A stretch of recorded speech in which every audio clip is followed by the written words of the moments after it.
الحمد لله جل وعلا وصلى الله وسلم على رسوله المصطفى ونبيه المجتبى وأمينه إلى وحي السماء وعلى آله النجبى وأصحابه الأتقياء أفضل الخلائق بعد الأنبياء ومن بهديهم اقتدى وبآثارهم اقتفى من المفسرين والمحدثين والفقهاء إلى يوم الجزاء. أما بعد فأعوذ بالله من الشيطان الرجيم. بسم الله الرحمن الرحيم. لن ينال الله لحومها ولا دماؤها ولكن يناله التقوى منكم كذلك سخرها لكم لتكبروا الله على ما آتاكم وبشر المحسنين. وفي الحديث أن النبي صلى الله عليه وسلم ضحى كبشين أقرنين موجوين، فلما ضحى إحداهما قال هذه من محمد ومن آل محمد، ولما ضحى ثانيا قال هذه ممن لم يضح من أمتي، وفي رواية من فقراء أمتي. اللهم صل وسلم على النبي الأمي وعلى آله وأصحابه وبارك وصل وسلم علیہ. قربانی کے ایام ہیں اور قربانی کے مسائل ہی ضروری ہیں. ہر مسلمان عاقل بالغ جو صاحب توفیق ہو، نصاب قدر مال کسی بھی شکل میں اس کے پاس موجود ہو، ساز و سامان ہو، گھریلو فرنیچر ہو، سونے اور چاندی ہو، بیش بہا کپڑے ہو، عمدہ قسم کے قیمتی اوزار ہو ضرورت سے زیادہ،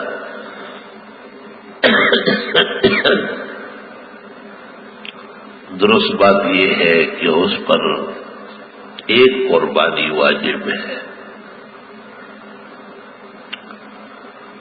اور امام اعظم ابو حنیفہ رحمہ اللہ کے ارشاد کے مطابق ایک گھر کی طرف سے ایک قربانی ہے. علی کل بیت یکفلونہ، گھر اس کے کہتے ہیں کہ جس میں مالک اور مختار تصرف کا ایک ہو، جیسے باپ 4-5 بیٹے ہیں، وہ سب کما کے لا کے اس کے سامنے رکھتے ہیں. خرچ کرنے کا اختیار صرف والد کو ہے. قدیم زمانے میں یہ دستور ہوتا تھا. فتاوی شام میں لکھا ہے کہ جب تک باپ زندہ ہے اور بیٹے مل جل کے کام کرتے ہیں، وہ مزدور ہے اور اس کے کام کے کارندے ہیں، وہ اصل مالکان نہیں ہے جب تک کہ والد دنیا سے رخصت نہیں ہوا ہے.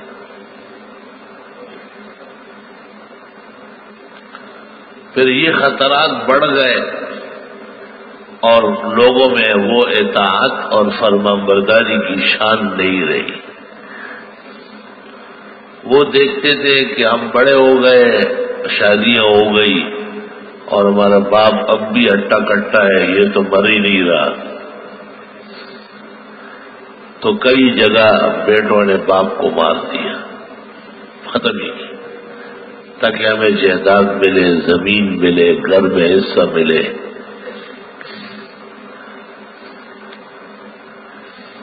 فقہاء کرام نے مسائل میں تبدیلی فرمائی حالات کی وجہ سے، اور انہوں نے کہا کہ جب خود ہی کما رہا ہے اور بال بچوں کا ہے اور اپنا گھر ہے اس کا، اپنے کمائے ہوئے مال کا اب یہ خود مالک ہے. لا الہ الا اللہ. میں سمجھتا ہوں کہ یہ فتویٰ زیادہ مؤثر ہے اور جاندار ہے. اس میں کم از کم وہ بوڑھے باڑے بچ گئے گلا گھٹنے سے اور چورا چلنے سے یا حلوہ اور شربت میں زہر دینے سے. کیونکہ مسئلہ تو اب بھی یہی ہے کہ والد خود تقسیم مال کرے تو بہت اچھا، اور زندگی میں جب مال تقسیم کرے گا تو وہ گفٹ ہوگی، سوغات ہوگی، ڈالائی بھائی. وہ وراثت نہیں ہے. وراثت کا تعلق موت کے بعد سے ہے. زندگی میں کوئی کسی کا وارث نہیں ہوتا. اس لیے پیغمبر صلی اللہ علیہ وسلم نے فرمایا اعدلوا بین اولادکم فی العطیہ، کہ اگر زندگی میں دینا چاہو تو لڑکا اور لڑکی، مالدار اور غریب دونوں برابر ہیں. مالدار بیٹا بھی تما کرتا ہے کہ میرے چھوٹے بھائی کو، میرے غریب بھائی کو سب کچھ دیا تو مجھے بھی دیا، میں بھی اسی ماں باپ کا بیٹا ہوں. عقل مند لوگ مالدار اولاد کو کہہ دیتے ہیں کہ یہ پیسے ہیں آپ کی، یہ بہن، یہ بھائی، ان کا گھر بہت تنگی سے گزر رہا ہے، ان کو بہت تکلیف ہے، ان کو آپ کی اجازت ہے دے دوں؟ وہ کہے میری اجازت ہے. اب اگر فرق کرنا چاہے تو فرق بالاذن علماء مان رہا ہے، لیکن فرق بدون الاذن علماء نہ منظور کر چکے ہیں.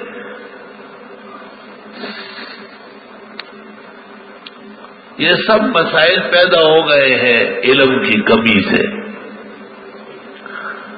علم جب پورا ہو، تحقیق مکمل ہو. حقیقت میں یہ بات کافی نہیں ہے کہ ایک آدمی سے بچے پیدا ہو گئے.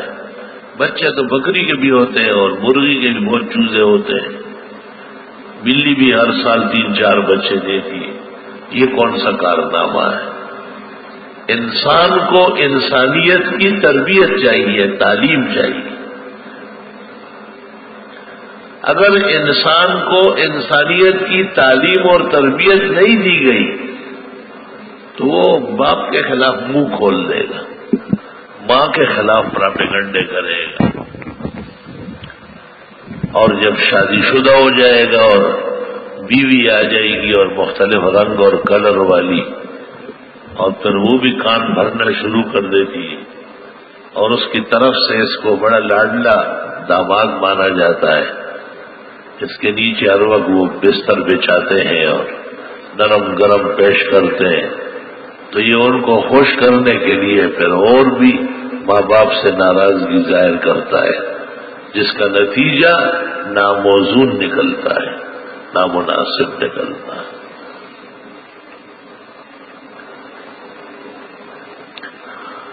علماء دین تو یہاں تک کہتے ہیں کہ آپ اپنے والدین یا اقربا کی برائی اہلیہ کے سامنے نہ کریں، کیونکہ اگر یہی بات وہ کرنے لگے اور آپ نوٹس نہ لیں تو بہت بڑے بے غیرت ہوں گے، اور اگر نوٹس لیں تو بیوی سے جھگڑا ہوگا تو اس کی داغ بیل آپ نے ڈالی. آپ نے احتیاط کر دیں. اس کے سامنے کہے جیسے بھی ہے میرے ماں باپ ہے، میرے بہن بھائی، میں ان کا ایک فرض ہوں.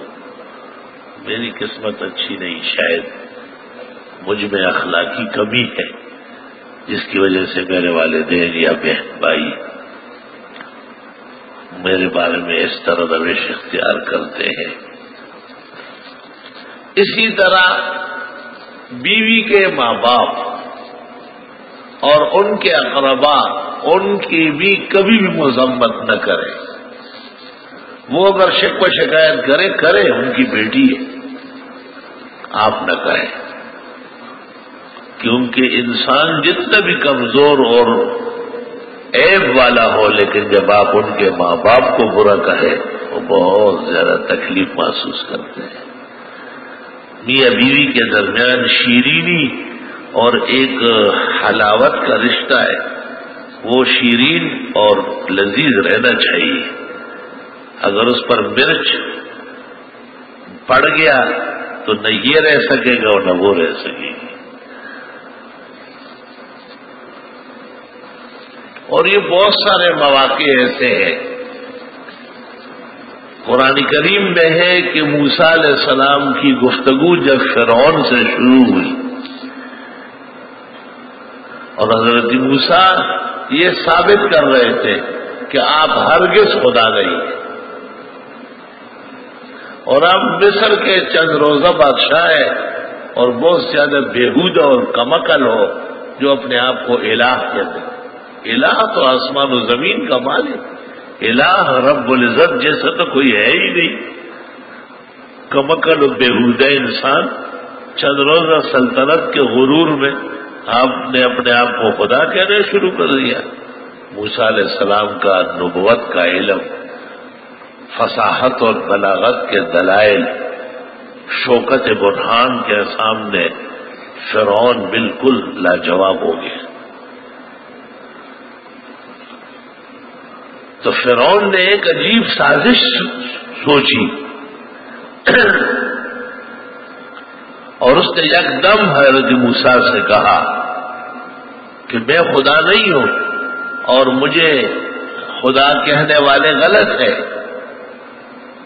تو یہ لوگ جو آپ کے سامنے، ان کے بڑوں نے مجھے خدا کہا تھا اور وہ چلے گئے. دیکھیں ذرا، یہ نہیں کہہ رہے کہ یہ لوگ، فرمایا فرعون نے حضرت سے کہا کہ وہ لوگ جو مجھے خدا کہہ کے دنیا سے چلے گئے. اگر کوئی جذباتی خطیب ہوتا، نہ تجربہ کار مناظر ہوتا اور صرف غیظ و غضب کا پیکر ہوتا تو وہ کٹ سے کہہ دیتا کہ یہ بھی بے دین اور ان کے ماں باپ بھی بے دین. تو دربار میں ایک شخص بھی حضرت موسیٰ کی بات نہیں سنتا. اللہ تعالی جب نبی کو نبوت دیتا ہے اس کے ساتھ 7 صفات دیتا ہے. ہر نبی کے 7 کمال مکمل ہوتے ہیں. کامل العلم، کامل العقل، کامل الحیا. نبی کی طرح حیا کسی میں نہیں ہوتی. رسول اللہ صلی اللہ علیہ وسلم جب کسی سے ناراضگی ظاہر کرتے اور صحابہ کہتے اتنا مشکل وقت ہوتا تھا اور آپ ایسے حیا اور تہذیب سے اس کی برائی کرتے جیسے کنواری لڑکی کوئی پردے والی بات کر رہی ہے.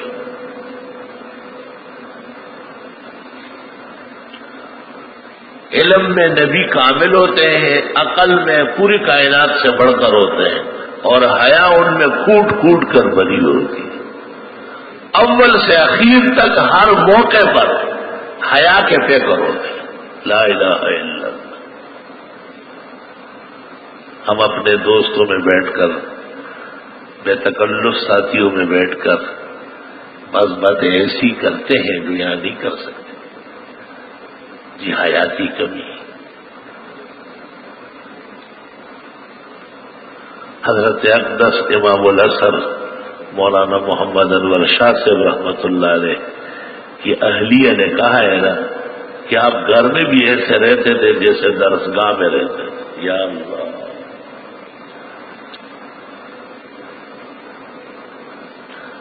درس میں بھی آپ اتنے باپردہ اور باحیا اور باتہذیب، اسی طرح آپ گھر میں بھی پلنگ پر ساتھ کھانا کھاتے ہوئے بات چیت کرتے ہوئے. اور آپ کے وجود سے ہمارا گھر جو تھا وہ چولہا اور باورچی خانہ وہ سب کا سب مدرسے کی طرح نظر آتا تھا.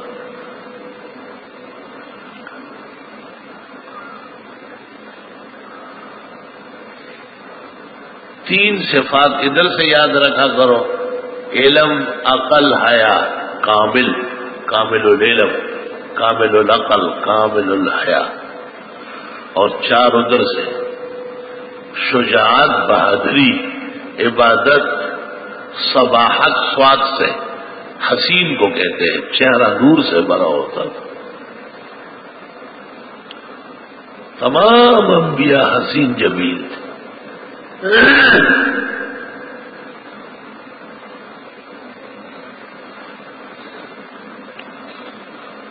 سخاوت، تین صفات وہاں سے ہو گئی، چار ادھر سے ہو گئی۔ عبادت میں بے مثال ہوتے تھے۔ حضرت عائشہ نے پوچھا کتنی رکعت پڑھ لوں رات کو؟ آپ نے کہا جب تک دل چاہے، خوشی خوشی تازگی سے 2-4 پڑھ لو۔ حضرت عائشہ فرماتی ہے میں نے کہا حضرت آپ تو اتنا پڑھتے ہیں کہ پیروں میں ورم آ گئے۔ ہم نے کہا میں اللہ کا پیغمبر ہوں، میری ذمہ داری زیادہ ہے، اللہ مجھ سے بہت زیادہ خوش ہو رہا۔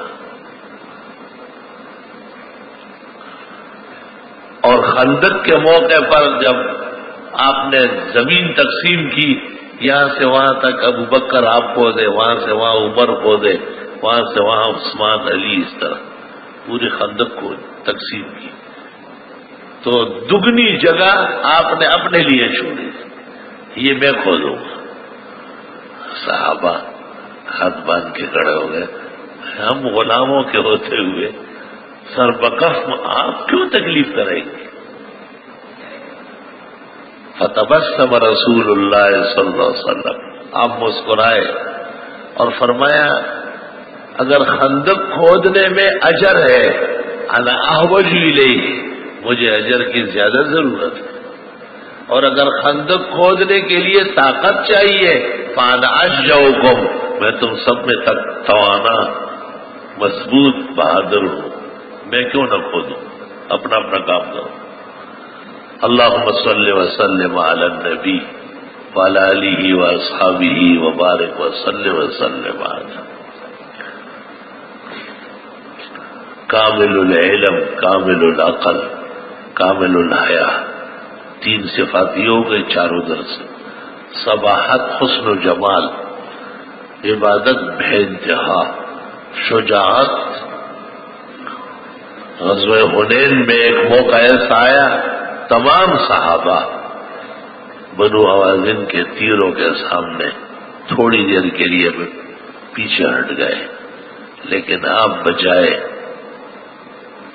سواری میدان سے بھگا کے بچنے کے نیچے اترے، اور آپ نے کہا انا النبی لا کذب انا ابن عبد المطلب، میں پیغمبر ہوں، اس میں کوئی جھوٹ نہیں، میں عبد المطلب کا پوتا ہوں، میدان سے بھاگوں گا نہیں۔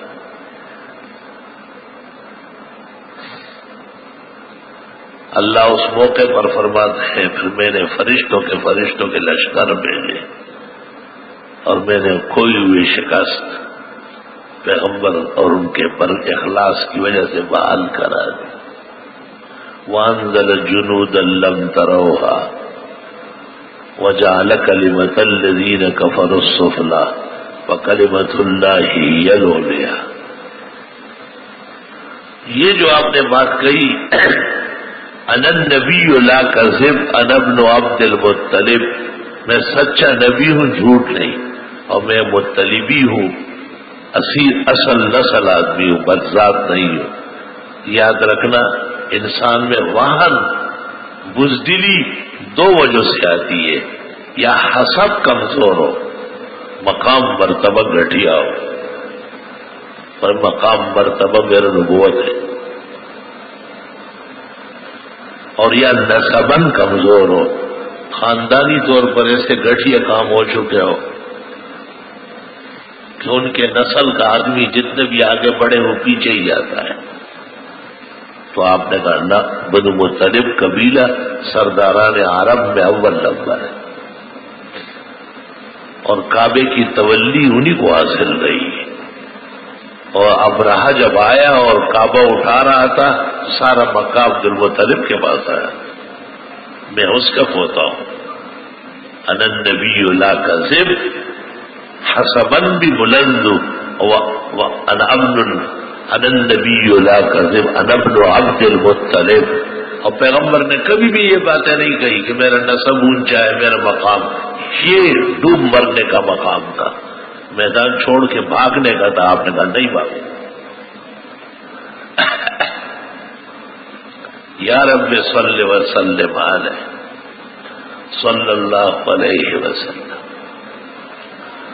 جو کل کائنات کی ہدایت و ارشاد کے لیے جن اور انس کے ہدایت و ایمان کے لیے تمام انبیاء و مرسلین کے اختتام پر، اور جب ان کے آنے کے بعد نبوت اور ضرورت کی آئندہ ضرورت ختم کر دی جائے، ایسی ہستی میں کمالات و صفات کتنی بلند ہوں.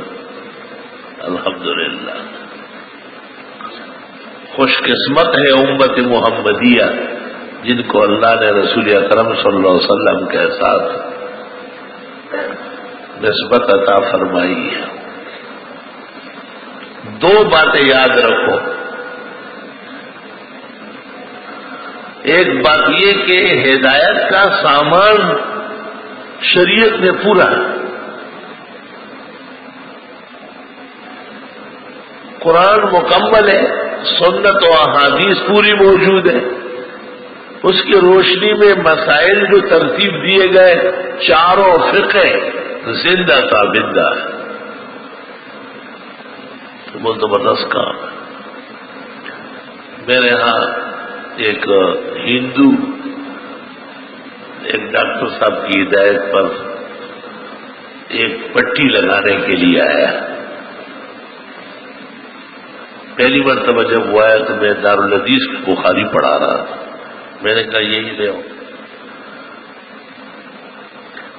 دیکھا لوگوں کو طالب علموں کو ایک کلاس تو نے کلاس کون سی کتاب پڑھ رہا ہے؟ ہمارے یہاں حدیث کی آخری کتاب ہے بخاری شریف.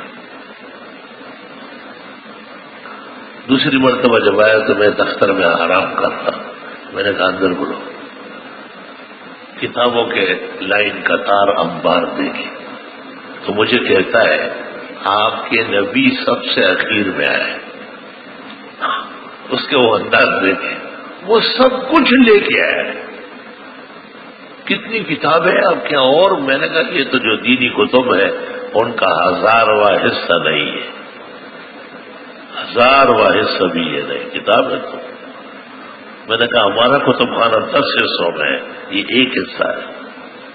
کہ میں سب سے چھوٹے مولویوں میں سے ان سے بھی زیادہ چھوٹا ہوں، جس سے زیادہ چھوٹا دنیا میں نہیں. وہ کہتے ہیں ہمارے رام چندر لکشمن کچھ بھی نہیں لائے، بس خالی باتیں 2-3 کچھ بھی نہیں ہے. کہ میں نے کہا کم از کم یہ تو لایا ہے کہ گائے کا گوشت نہیں کھاؤ اور اس کا پیشاب پھینکو. جو کھانے کی چیز تھی وہ منع کر دی گوشت، اور جو نہیں استعمال کرنے کی تھی پیشاب وہ پی لو اور اس سے نہاؤ. کہنے لگا میں نہیں کرتا ہوں، یہ گوشت کھاتا ہوں دوستوں کے ساتھ اور کبھی میں نے پیشاب پلانا بھیجتا ہوں. تو وہ اس سے اتنا متاثر ہوا.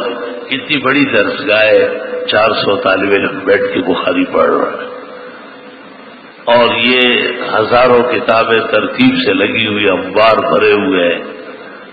تو وہ سمجھ گئے کہ یہ رسول اکرم صلی اللہ علیہ وسلم لے کے آئے.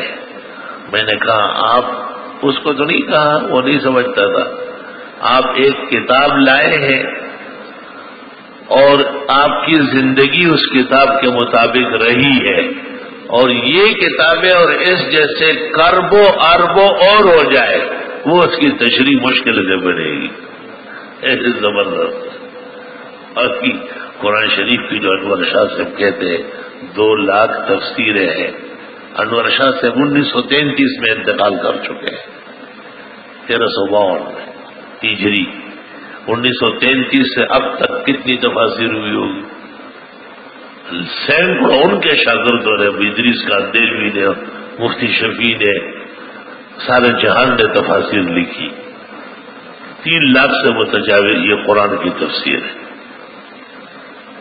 لیکن اب بھی قرآن کی خدمت جاری ہے الحمدللہ.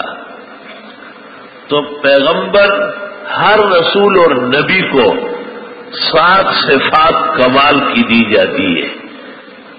ایک ان کی عقل سب سے زیادہ، دوسرے ان کی حیا، تیسرا ان کا علم، اور ایک ان کی عبادت بے مثال ہوتی، اور دوسری ان کی شجاعت زبردست ہوتی، بہادری، اور تیسری ان کی سخاوت. آپ کی خدمت میں ایک شخص آیا اور آپ کے ساتھ سختی کہ آپ مجھے دیں، اللہ کا بہت مال ہے آپ کے پاس۔ آپ نے کہا اس وقت کچھ نہیں ہے، ولن تجدنی جبانا، ورنہ میں کوئی بزدل نہیں ہوں کہ مال ہو اور نہ دے تو بزدلوں کا کام۔ صحابہ نے اس شخص کو تنبیہ کی، اپنے صحابہ کو کہا کچھ کہے نہیں، بہت محتاج ہے، خرار مری کی وقت پڑے ہوا چوراہے کو۔ حضرت نے کہا اس کو تسلی دے کہ ضرور آپ کو کچھ نہ کچھ ملے گا، اور تم میں سے جو کچھ ہے وہ ان کو دے دو۔ وہ شخص چلا گیا۔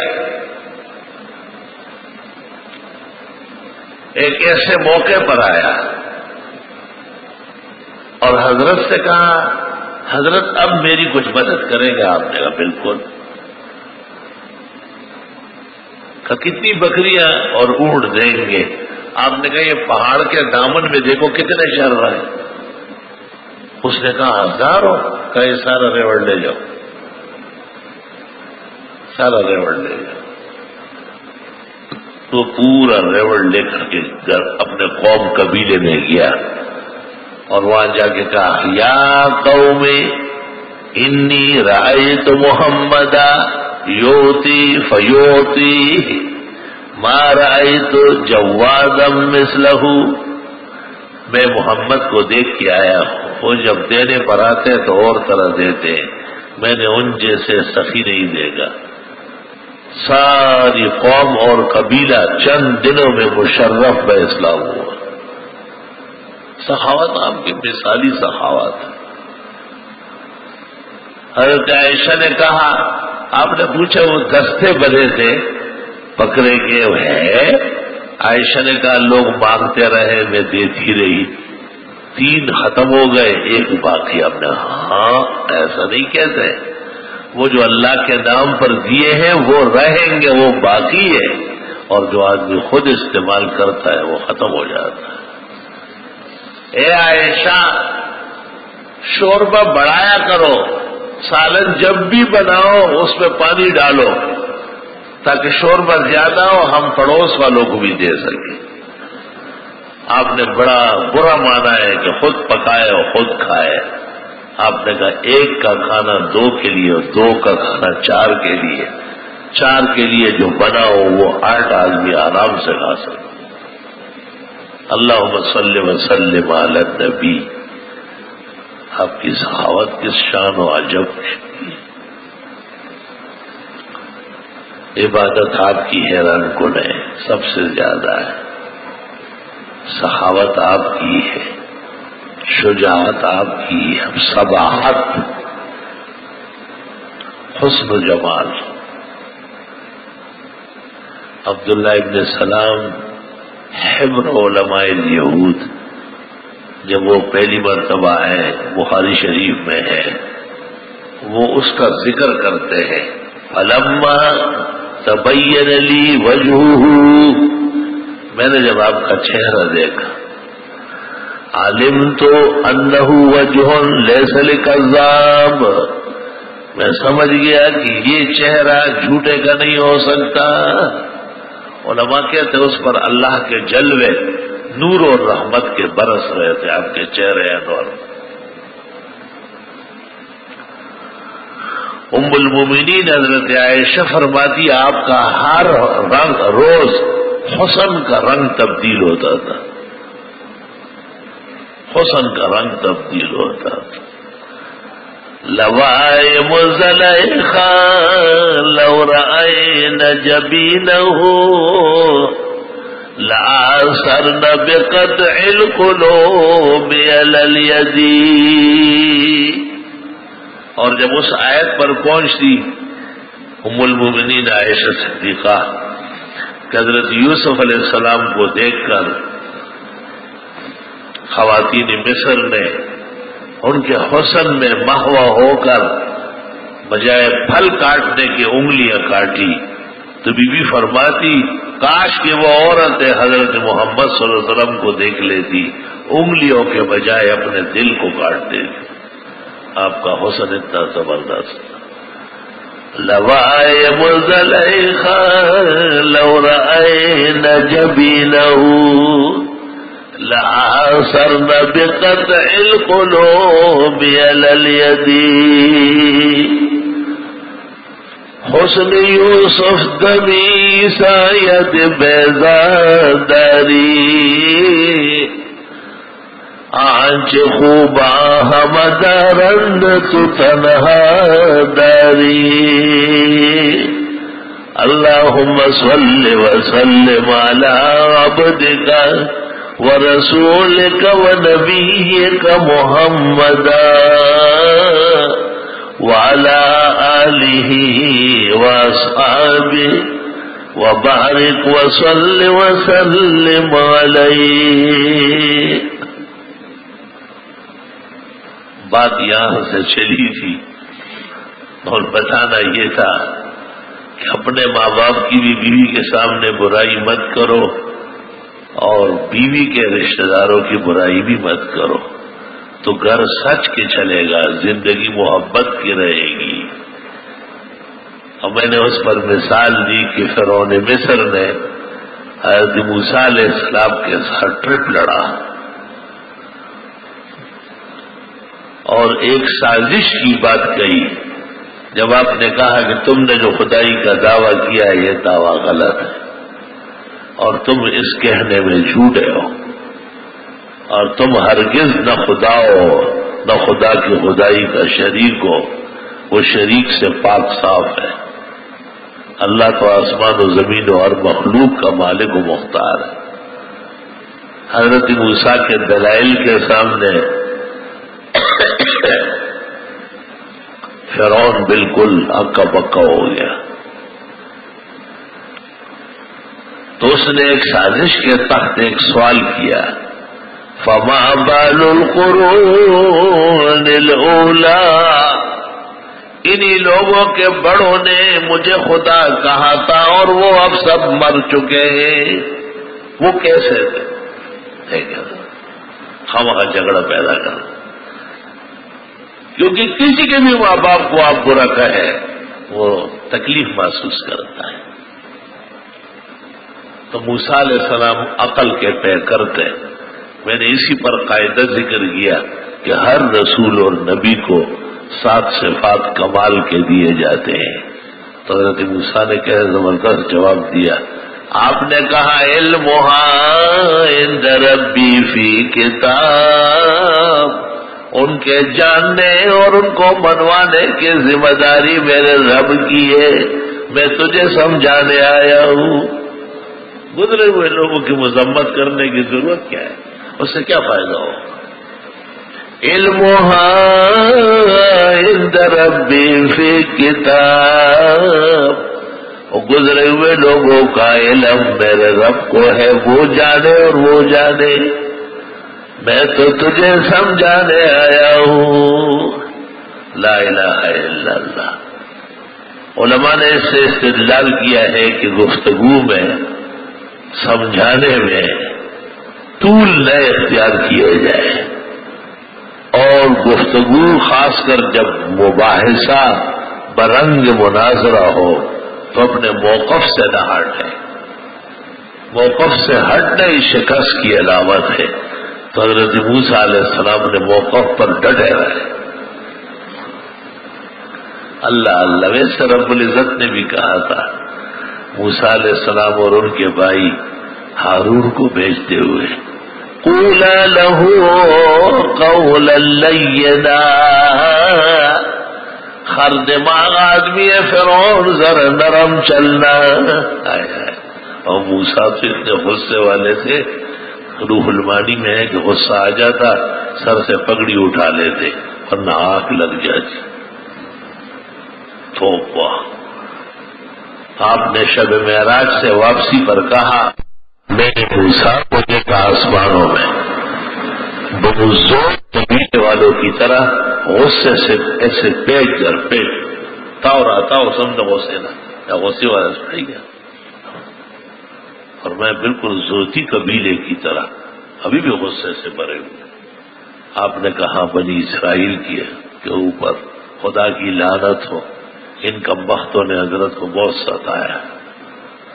اب بھی غصے کے آثار ہیں، لیکن کمال کی گفتگو فرعون سے کی. وہ الٹا سیدھا بکواس کرتا ہے اور حضرت موسیٰ علیہ السلام اللہ کی صفات، الوہیت کے جلوے، افعال اللہ وہ بیان فرماتے رہتے ہیں. اللہ. بہرحال یہ بات یہاں سے چلی کہ جو لوگ خود کماتے ہیں اور مال دولت کے اختیار رکھتے ہیں ان پر قربانی واجب ہے، اور وہ بہانے نہ کرے اور قربانیاں کرے. جانور مہنگے ہیں، اس کا ایک فائدہ ہے گلی کوچے گایوں سے خالی، ورنہ ان دنوں میں کروں ٹرین بائیں ہیں، ہر جگہ ادھر سے گایا رہے ادھر سے بیل دوڑ رہا. اب یہ جاتے ہیں منڈی 40,000 لے کے، وہ کہتے ہیں 1.5 لاکھ. 1.5 لاکھ. میں ایک بھینس خریدنے گیا، بہت وقت ہو گیا، اس زمانے میں بہترین بھینس 15,000 کی ملتی تھی. میں نے اس سے پوچھا ویوپاری سے کہ یہ کتنے کی ہے؟ کہا 1,05,000. تو میں بڑا حیران ہوا کہ اچھی بھینس ہے. کہا مت ڈرے مولوی، مت ڈرے، آپ بھی بولے. میں نے کہا 4,075 روپے. کہنے لگا کہ نہیں اتنے زیادہ نہ دے. میں نے کہا اتنے کم بھی نہیں ہے، اس کے لیے بھی آپ کو تھیلی ڈھونڈنی پڑے گی. تو سمجھ گیا. وہ میرے ساتھ دلال تھا، اس نے اس کو اور طرح بات کہی، اس لیے بھینس مانگنے آیا ہے، اس کے ساتھ کسی عورت کے طلبگار نہیں ہے. لیکن وہ تو اس کی زبان تھی جو منڈی والوں کی، ہمارے تو یہ زیب نہیں دیتی. ایسے ہی بیوپاریوں کا دماغ خراب ہوتا ہے. اور ایک ٹینٹ میں گیا، اس میں بیل کھڑے ہیں بڑے خوبصورت، بیلوں کو زیورات پہنا ہے جیسے دلہنوں کو پہنایا جائے. تو میں نے پوچھا یہ کتنے کا ہے؟ اچھا مولوی بھی خریدتے ہیں کیا؟ میں نے کہا آپ صحیح ریٹ پر دے. 9 بیل کھڑے تھے اس وقت. اس نے مجھے کہا بس 5-5 لاکھ فی بیل دے. میں نے کہا 1-1 لاکھ لے لو تو خریدتا ہوں. اس نے کہا بس آپ اب تو آئے ہیں، بعد میں نہ آنا. میں نے کہا ایک ہی دفعہ یہاں آدمی آئے گا، بار بار کیا کرے گا؟ کوئی مسجد مدرسہ تو نہیں کہ ہم صبح و شام آئے. قدرت دیکھو، 2 دن گزر گئے یا 1 دن گزر گیا، یہاں کوئی آدمی آیا، کہنے لگے منڈی کے کچھ لوگ آئے، وہ کہتے ہیں جو ہم نے منہ سے نکالا تھا وہی اللہ نے نصیب کیا. یعنی 5-5 لاکھ 9 کے 9 بک گئے، اور بالکل نیو برانڈ نوٹ ہے. لیکن بینک والے کہتے ہیں کہ یہ جعلی ہے. میں نے کہا آپ کو یاد ہے آپ نے مجھے ٹینٹ سے نکالا تھا؟ ویسے ہی عزت و احترام سے رخصت کر لیتے. تو کہنے کوئی ایسا وظیفہ ہے، کوئی ایسا دم ہے؟ میں نے کہا مجھے بھی ایک وظیفہ اور دم چاہیے. ہمارے بہت قیمتی اور بزرگ لوگ دنیا سے چلے گئے جن کے اب بھی ہم محتاج ہیں، کسی طریقے سے وہ 10 دن کے لیے آ جائے. میں نے کہا فوراً باہر نکلو یہاں سے. جو ایسا منہ چلاتے ہیں ان کے نقشے ہمیشہ ایسے ہی ہوتے ہیں. وہی چپتم د سروشی نہ پپ میروشی، جو بیٹا رہتے کہ شاہ سوار آئے گا اور میں شاہی سواری پر بیٹھ کے گھر جاؤں گا، وہ رات پھر جنگل میں گزارتے ہیں. شیخ سعدی نے لکھا ہے کہ بیوپاری بہت بے حیا ہوتا ہے اور بہت بے شرم ہوتا ہے. اس میں قطعی طور پر کوئی تہذیب نہیں ہوتی. وہ تہذیب گھر رکھ کے منڈی میں جا کے کھڑے ہوتے ہیں. اس لیے حضرت اقدس امام ابو حنیفہ نے اپنے شاگردوں کو کہا تھا کہ خود نہ جانا، دل دماغ پر اثر ہو جائے گا. اپنے کسی معتمد کو منڈی بھیجا کر، بس کے بعد نہیں کیا نہ جاؤں گا کبھی، کوئی ضرورت نہیں. تو یہ سال اور آزمائش کا ہے کہ جانور قدرے مہنگے. میں نے ایک ایسا آدمی دیکھا ہے کہ میرے خیال میں اس سے زیادہ بہترین خریدار نہیں ہے، لیکن وہ ایک اہم مہم موقع کے لیے بھی خرید نہ سکے. وہ ایسے کسائی اور اس کو کہیے کہ 2 بکرے کاٹ کے بھیجو، اب اس کی مرضی ہے کہ وہ کالے بھیجیں یا نیلے بھیجیں. ثواب ملے گا جب خرچہ زیادہ ہوگا. ہاں تھوڑی سے لوگ آپریشن میں رہیں گے اور ذرا دباؤ میں رہیں گے.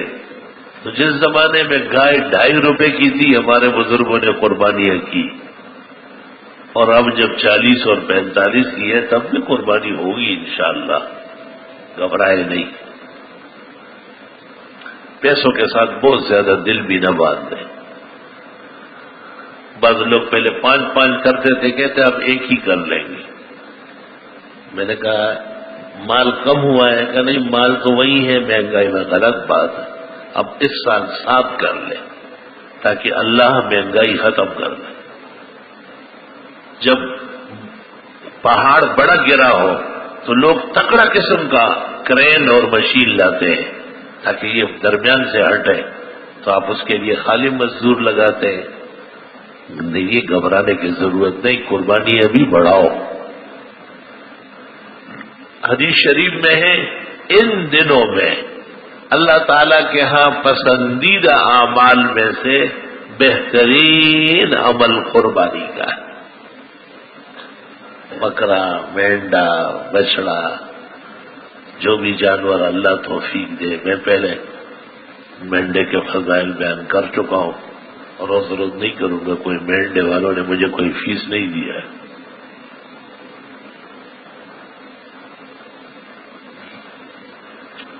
ہمارے پیغمبر حضرت محمد مصطفیٰ احمد مجتبیٰ صلی اللہ علیہ وسلم،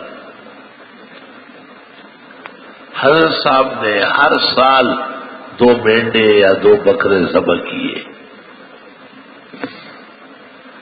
اور حجۃ الوداع کے موقع پر آپ نے علی کو کہا تھا کہ ایک ریوڑ یمن سے اونٹوں کا لاؤ. یمن بھیجا علی کو. اتنے اونٹ مکہ و مدینہ میں نہیں تھے، دوسرے شہر سے بلکہ ملک سے منگوایا. کہتے حضرت علی 370 کے قریب اونٹ اور بیساب بکرے اور مینڈے لائے. آپ نے ان میں سے 100 خرید لیے اونٹ، اور 63 اونٹ اپنے ہاتھ سے نہر کیے. اونٹ کے ذبح کے بجائے نہر سنت ہے. ایک گھٹنا باندھ لیتے اور گلے کے پاس ایک جگہ ہے، اس کو تلوار یا چھرے یا نیزے کے نوک سے ایسا بسم اللہ اللہ اکبر پڑھ کے مارتے ہیں، اس سے خون جاری ہو جاتا ہے. تھوڑی دیر میں اونٹ بیٹھ جاتا ہے، سر اس زخم پہ رکھ کے دم دے دیتا ہے. میں نے بہت اونٹ ذبح نہر کرنے والوں سے پوچھا کہ ایک وقت میں کتنا کر سکتے ہو؟ کہ 20 30 40. 63 کسی نے نہیں کہا. پیغمبر نے 63 اونٹ، اور آپ نے جو کپڑا اوپر کیا، آستین چڑھایا. صحابہ کہتے آپ کے ہاتھوں کی چمک 14ویں کے چاند کی طرح تھی. حسین جمیل انسان تھے، بہت بڑے، اللہ کی رحمت اور جلووں کے مظہر تھے. صحابہ کہتے ہم حیران رہ گئے، اونٹ نمبر سے آپ کی طرف بڑھ رہے ہیں، اور آپ ان کے ساتھ کچھ گفتگو فرماتے تھے، انہیں تسلی دیتے تھے. غالباً آپ ان سے یہ بھی فرماتے تھے کہ تم جنتی شکل میں دوبارہ جنت میں اٹھو گے. جانور کی شکل میں تو نہیں ہوں گے. جیسے آپ پیسے دیتے ہیں، کھانا کھلاتے ہیں، تو یہ گوشت سالن تھوڑی آئے گا وہاں، اس سے بہتر آئے گا. اعلیٰ اجر و ثواب تو اپنی شان الہی کے مطابق ہوتا ہے. اس طرح یہ جانور جو قربان ہوتے ہیں ان کا اجر ثواب یا ان کی شکلیں جنت کے شائن نشان ہو کے وہاں لوگوں کو دی جائے گی. جب 63 اونٹ پورے ہو گئے تو آپ نے بقیہ حضرت علی کے سپرد فرمایا، کیونکہ وہ گھر کے آدمی ہے، داماد ہے، چچا زاد بھائی ہے، اور یہ کام اپنے ہی لوگ کرتے ہیں، گھر کے لوگ عموماً سنبھالتے ہیں.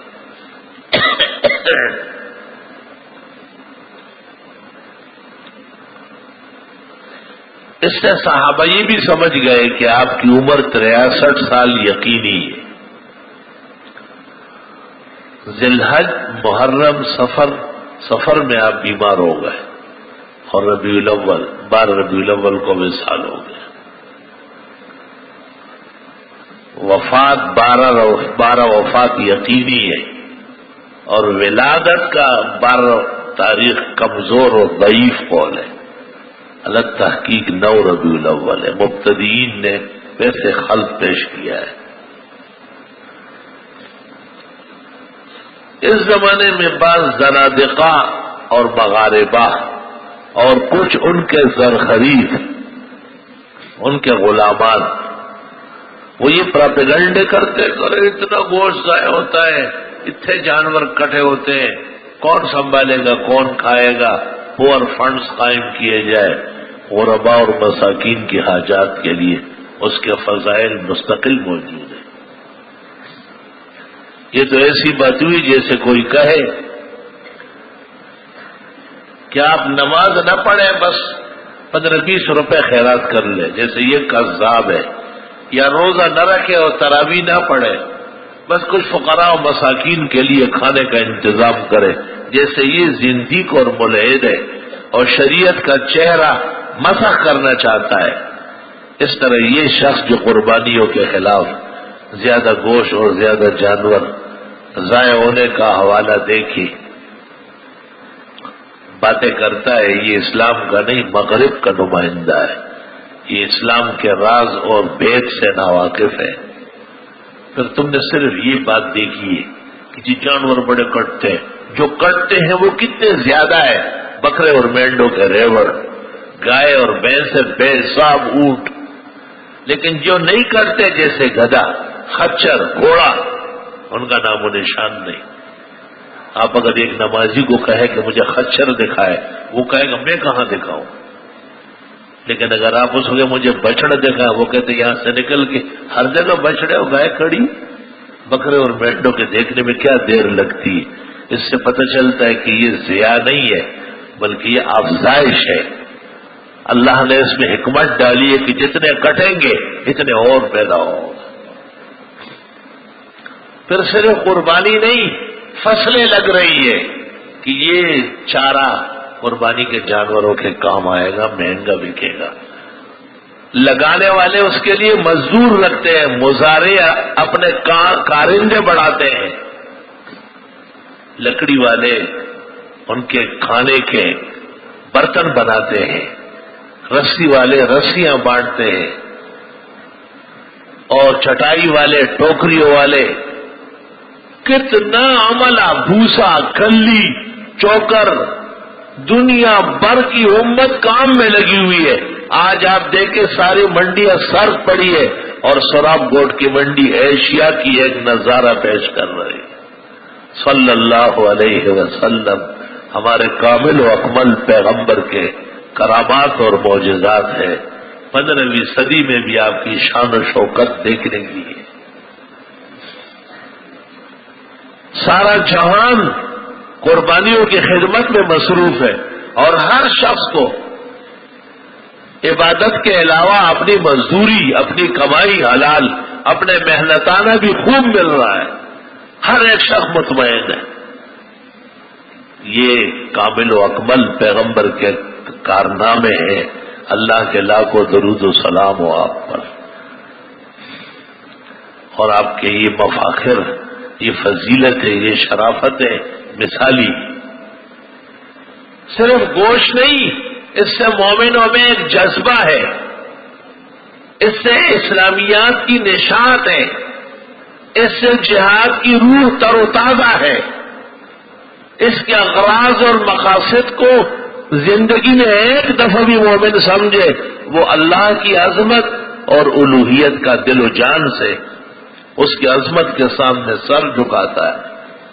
وہ انبیاء اور اسماعیل علیہ السلام کے بدلے میں جو قربانیاں شروع ہو گئی ہے اور ہمارے نبی اور امت نے جس طرح اس کو سنبھالا ہے، اس کو تاج دیے بغیر نہیں رہ سکتا ہے۔ اس میں ہزاروں نہیں لاکھوں حکمتیں، اسرار و حکم سربستہ ہے۔ اللہ تعالی مسلمانوں کو دینی شعور، کامل و اکمل فہم، سمجھ اور عبادات کی قبولیت، حج، عمرہ، طواف اور قربانی